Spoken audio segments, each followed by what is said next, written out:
Bismillahirrahmanirrahim. Assalamualaikum warahmatullahi wabarakatuh. Salam sejahtera untuk kita semua.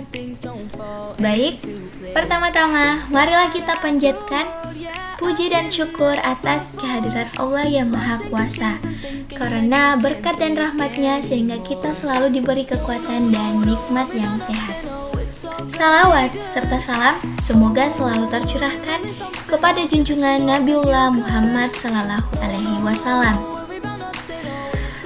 serta beliaulah pula yang membawa kita dari alam gelap gulita hingga alam yang terang benderang seperti sekarang ini. Dan semoga kita mendapatkan syafaatnya di yaumil akhir. Amin ya rabbal alamin. Baik, perkenalkan, saya akan memaparkan rancangan penelitian saya yang berjudul Pemanfaatan ekstrak daun bidara Sisyphus mauritiana sebagai antioksidan alami pada minyak kelapa, oleh saya sendiri, Hajar Aswad, dengan NIM 60500-12002, di bawah naungan dosen pengampu Ibunda Dr. Maswati Baharudin SSI MSI, jurusan Kimia, Fakultas Sains dan Teknologi Universitas Islam Negeri Alauddin Makassar. Nah, adapun yang melatar belakangi penelitian saya yaitu adalah Indonesia sebagai negara kepulauan yang mencakup 2 pegunungan aktif yang dapat dengan mudah ditumbuhi dengan beragam jenis tanaman. Salah satu hasil pertanian Indonesia adalah kelapa. Kelapa merupakan salah satu hasil perkebunan terluas dengan nilai ekonomi yang relatif tinggi. Menurut Badan Pusat Statistika pada tahun 2017, perkebunan kelapa di Indonesia yang pertama di dunia menyumbang 31,2% dari total perkebunan kelapa dunia. Kelapa dengan nama latin Cocos nucifera L, salah satu tanaman yang mudah tumbuh di daerah tropis. Semua bagian tanaman kelapa dapat bermanfaat sebagai bahan pangan atau bahan kebutuhan lainnya. Salah satu pemanfaatan dari kelapa yaitu diolah menjadi minyak kelapa. Minyak kelapa adalah minyak yang diperoleh dari pengolahan ampas kelapa. Minyak kelapa tersusun dari senyawa trigliserida dengan asam lemak bebas. Sebagian besar terdiri dari asam lemak jenuh, asam lemak tertinggi, dan asam laurat, di mana memiliki jumlah 44-52%, sedangkan untuk asam miristat berjumlah 13-19%. Selain itu, minyak kelapa juga mengandung asam lemak rantai sedang yang dapat meningkatkan proses metabolisme tubuh sehingga menghasilkan energi dengan cepat dan efisien. Umumnya, minyak kelapa digunakan dalam menggoreng. Umumnya, masyarakat biasa menggunakan minyak goreng untuk menggoreng makanan, di mana ketika menggunakan minyak kelapa dalam menggoreng akan memberikan cita rasa tersendiri pada mulut. Namun, tidak dapat dipungkiri teman-teman bahwa penggunaan minyak kelapa secara berlebihan akan memicu timbulnya zat karsinogenik, di mana zat karsinogenik ini dapat bersifat toksik dan dapat menyebabkan penyakit kanker. Selain itu, ada faktor lain yang menyebabkan minyak goreng tidak stabil, yaitu karena adanya proses oksidasi yang melibatkan penggorengan pada suhu yang tinggi sehingga minyak kelapa menjadi gelap. Dan selain itu, proses oksidasi yang terjadi yang melibatkan paparan oksigen akan menghasilkan bau tengik pada minyak goreng. Nah, dari permasalahan itu dimunculkanlah solusi untuk menangani permasalahan tersebut, yaitu dengan menggunakan antioksidan. Antioksidan termasuk senyawa yang dapat menunda, memperlambat, dan mencegah proses oksidasi. Menurut penelitian Cikita pada tahun 2016, antioksidan terbagi menjadi 2. Ada antioksidan alami dan ada antioksidan sintetis. Antioksidan alami termasuk hasil ekstrak bahan alami yang dapat dijumpai pada tanaman, yaitu pada bagian tanaman berupa buah, batang, daun, dan tanaman hortikultura. Antioksidan adalah senyawa yang mempunyai struktur molekul yang dapat memberikan elektronnya kepada molekul radikal bebas dan dapat memutus reaksi berantai dari radikal bebas tersebut.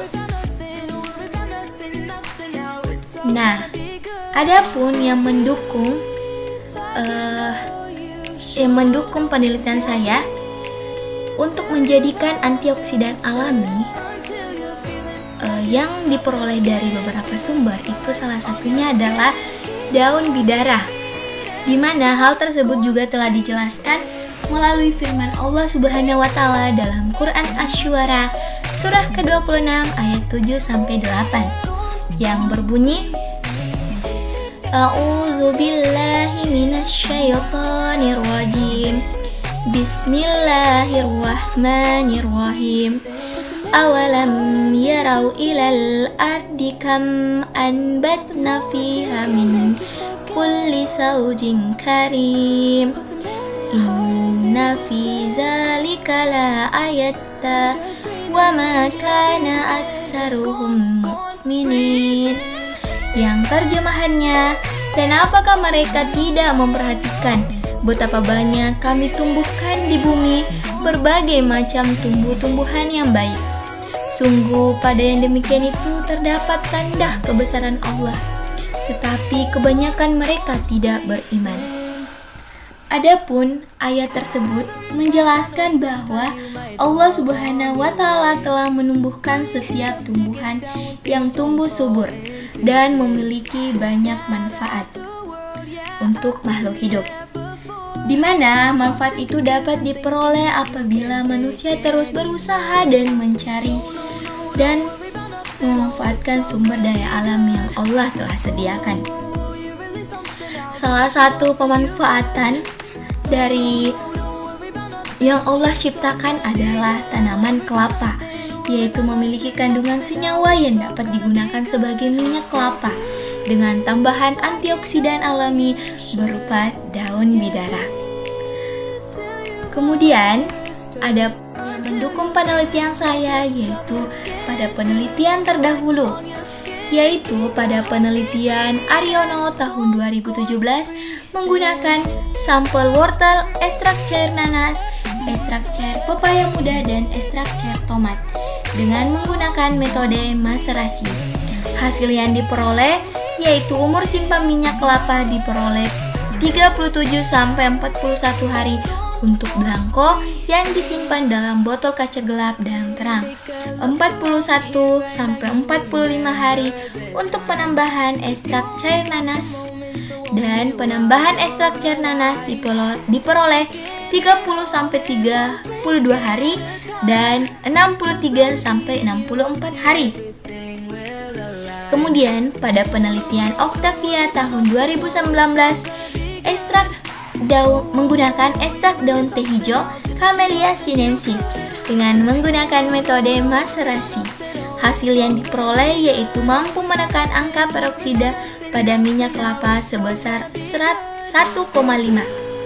Kemudian penelitian Mahmud dan Muhammad pada tahun 2021 menggunakan sampel kayu manis, kulit manggis, dan jahe kasumunar dengan metode maserasi. Hasil yang diperoleh yaitu senyawa fitokimia bioaktifnya menunjukkan presentasi perubahan nilai asam yang lebih kecil dibandingkan dengan minyak kelapa tanpa antioksidan setelah disimpan selama 3 minggu. Nah, adapun rumusan masalah dalam rancangan penelitian saya yaitu adalah bagaimana pengaruh penambahan ekstrak daun bidara Sisyphus mauritiana sebagai antioksidan alami pada minyak kelapa. Adapun tujuan penelitian selaras dengan rumusan masalah. Nah, teman-teman, adapun manfaat penelitian pada rancangan proposal saya yaitu yang pertama, memberikan pengetahuan kepada masyarakat mengenai formulasi yang tepat dari antioksidan alami dalam mencegah proses oksidasi pada minyak kelapa. Yang kedua, menjadi rujukan untuk penelitian lanjutan dalam bidang sains. Adapun kajian terdahulu yaitu yang pertama adalah tumbuhan daun bidara. Daun bidara banyak digunakan dalam pengobatan tradisional. Antara lain untuk semua bagiannya adalah daun, buah, biji, akar, dan batang. Kandungan senyawa kimia yang berperan dalam tanaman daun bidara antara lain alkaloid, fenol, flavonoid, saponin, dan terpenoid. Tanaman bidara memiliki kandungan lebih banyak fenolat dan flavonoid, di mana daun bidara memiliki metabolit sekunder, yaitu kandungan flavonoid yang berfungsi sebagai antioksidan pada minyak. Berdasarkan pada penelitian Adiningsi dan Ganing pada tahun 2021, bahwasanya perasan daun bidara menunjukkan hasil 0,03% flavonoid, 0,08 saponin, 0,12% tannin, dan 0,06% alkaloid. Kemudian, metabolit sekunder. Metabolit sekunder merupakan produk metabolisme yang khas pada suatu tanaman yang dihasilkan oleh suatu organ, akan tetapi tidak dimanfaatkan secara langsung sebagai sumber energi bagi tanaman tersebut. Nah, metabolit sekunder dapat diperoleh dari bahan organik primer. Salah satunya adalah karbohidrat, protein, dan lemak. Senyawa metabolit sekunder berperan sebagai antibiotik dengan mekanisme kerja menghancurkan sel dinding bakteri. Adapun mekanisme dari metabolit sekunder yaitu sampel yang diekstraksi. Diekstraksi ini menggunakan beberapa metode.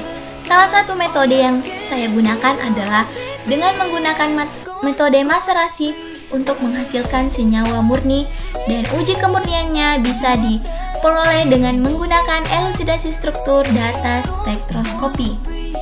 Selanjutnya, antioksidan. Antioksidan adalah senyawa yang mempunyai struktur molekul yang dapat memberikan elektronnya kepada molekul radikal bebas dan dapat memutus reaksi berantai dari radikal bebas tersebut. Antioksidan dapat mencegah proses oksidasi yang sangat bermanfaat bagi kesehatan serta berperan penting dalam mempertahankan mutu produk pangan. Nah, adapun metabolit sekunder yang dijadikan sebagai antioksidan yaitu alkaloid, flavonoid, dan saponin. Nah, adapun metode yang saya gunakan adalah metode maserasi. Maserasi merupakan metode ekstraksi dengan proses perendaman bahan dengan pelarut yang sesuai dengan senyawa aktif yang akan diambil, baik itu menggunakan pemanasan ataupun tanpa adanya proses pemanasan.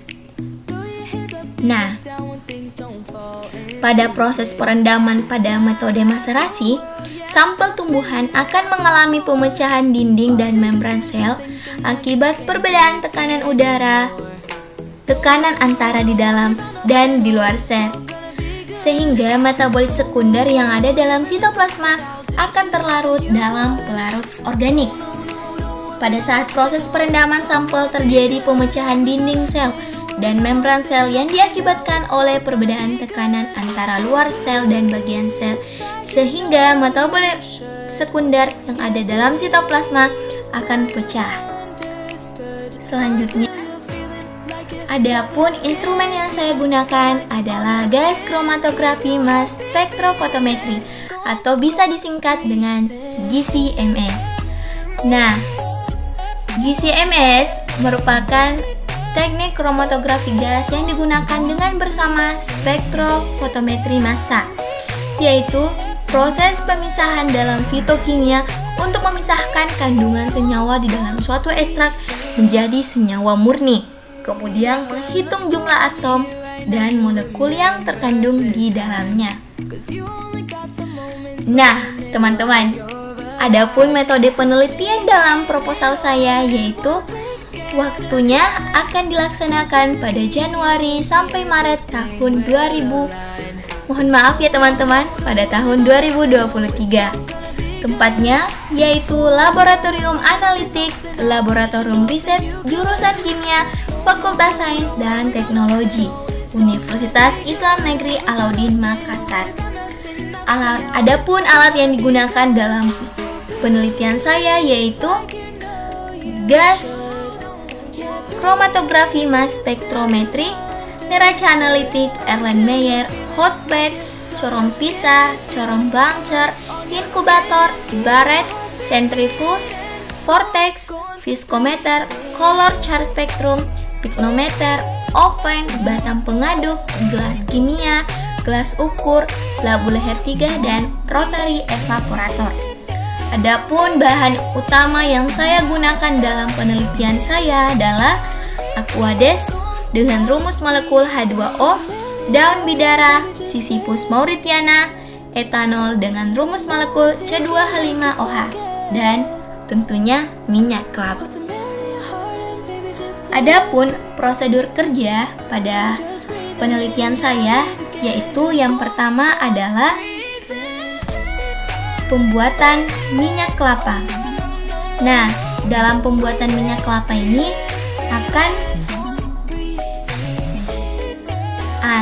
daging kelapa akan diparut dan akan dicampurkan dengan air panas yang bersuhu 70 derajat Celcius dengan perbandingan 1:1, yaitu 1 gram daging kelapa parut dan 1 mili air panas. Parutan daging kelapa diperas dan disaring hingga diperoleh santan. Santan kemudian didiamkan selama 2 jam untuk memisahkan antara krim dengan skin.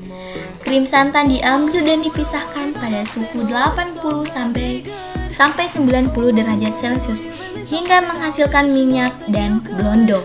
Minyak kelapa yang diperoleh disimpan di dalam botol gelap. Kemudian pembuatan ekstrak.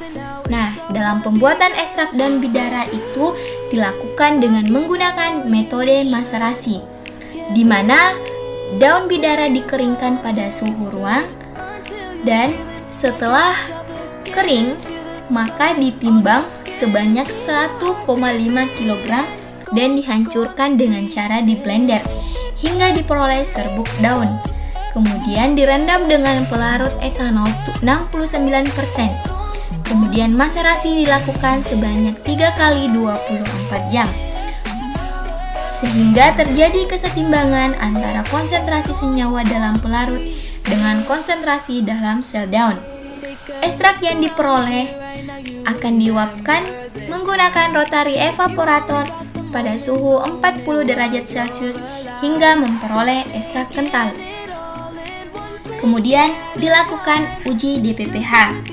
Nah, pada pengujian uji DPPH yaitu dengan menggunakan asam askorbat dengan perbandingan konsentrasi yaitu 2, 4, 6, 8, 10 pada volume 25 mili pada 100 ppm.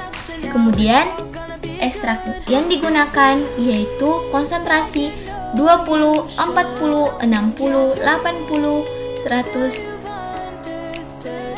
dengan volume 25 mili. Kemudian akan dibuat larutan DPPH yaitu 100 ppm. Asam askorbat dan ekstrak akan dicampur masing-masing pada larutan DPPH, yaitu untuk larutan DPPH menggunakan 0,5 mili dan masing-masing asam askorbat dan ekstrak diambil sebanyak 4 mili untuk mengetahui optimum dari ekstrak yang digunakan. Setelah itu, pengujian minyak dengan ekstrak. Untuk pengujian minyak dengan ekstrak itu ada beberapa pengujian. Yang pertama itu pengujian kadar air, di mana cawan porselin ditimbang dan dikeringkan pada suhu 110 derajat Celcius selama 30 menit. Kemudian, minyak kelapa ditimbang sebanyak 3 gram menggunakan cawan porselin. Cawan porselin beserta isinya ditempatkan dalam oven pada suhu 110 derajat Celcius selama 30 menit dan didinginkan di dalam desikator selama 15 menit dan diulangi kembali hingga mendapatkan berat yang konstan. Kemudian, uji bilangan peroksidasi, di mana minyak kelapa ditimbang sebanyak 5 gram pada Erlenmeyer 250 ml dan ditambahkan 30 ml campuran pelarut 60% asam asetat glasial dan 40% kloroform. Dikocok lalu ditambahkan 0,5 ml larutan Ki jenuh sambil dikocok dan dibiarkan dalam ruangan gelap selama 2 menit. Larutan ditambahkan 30 ml aquades dan 3 tetes indikator phenolphthalein lalu dititrasi dengan natrium tiosulfat. Nah, proses juga sama dengan proses yang ada pada belangko. Kemudian, uji asam lemak bebas. Untuk uji asam lemak bebas ditimbang sebanyak 5 gram minyak kelapa, kemudian dimasukkan ke dalam Erlenmeyer, lalu ditambahkan 50 ml etanol 96%. Setelah itu ditambahkan 3 tetes indikator phenolphthalein dan dititrasi dengan larutan standar natrium hidroksida hingga warnanya merah muda. Kemudian dilakukan uji bilangan iod, di mana sampel minyak kelapa ditimbang sebanyak 1 gram di dalam Erlenmeyer tertutup. Kemudian ditambahkan 20 ml kloroform dan 25 larutan bleach dan dibiarkan tempat yang gelap selama 30 menit dan kadang-kadang dihomogenkan. Setelah 30 menit ditambahkan 25 ml kalium iodida dalam 100 ml aquades yang sebelumnya telah dididihkan dan segera dititrasi dengan larutan natrium tiosulfat hingga larutan berwarna kuning pucat. Kemudian ditambahkan larutan amilum sebanyak 2 ml lalu dititrasi hingga menghasilkan biru, dan setelah dititrasi maka warna birunya akan hilang. Kemudian uji yang terakhir adalah uji bilangan penyabunan, yaitu uji bilangan penyabunan.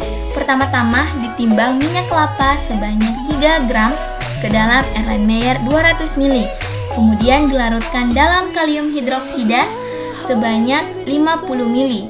Larutan akan direflux selama 30 menit. Setelah didinginkan, larutan yang berisi sampel ditambahkan indikator phenolphthalein beberapa tetes. Larutan dititrasi dengan larutan asam klorida hingga warna merah muda pada larutan tersebut hilang. Kemudian masa penyimpanan. Untuk masa penyimpanannya ini dengan menambahkan ekstrak etanol daun bidara dengan metode Accelerated Shelf Life Test atau metode ASLT model Arrhenius, di mana untuk penentuan umur simpan minyak kelapa kita merujuk pada penelitian Hasani dan kawan-kawan pada tahun 2017 dan Susanti dan kawan-kawan pada tahun 2016, di mana untuk penentuan umur simpan minyak kelapa dengan penambahan ekstrak etanol daun bidara dengan variasi konsentrasi 1%, 2%, dan 3%. Penyimpanan dilakukan selama 30 menit dan dilakukan pengujian setiap 5 hari sekali. Pengujian dilakukan yaitu bilangan peroksida dan bilangan asam lemak bebas, yaitu merupakan mutu relevan yang digunakan untuk penentuan umur minyak kelapa. Baik, terima kasih teman-teman telah menyimak pemaparan rancangan penelitian saya. Dan saya ucapkan terima kasih. Assalamualaikum warahmatullahi wabarakatuh.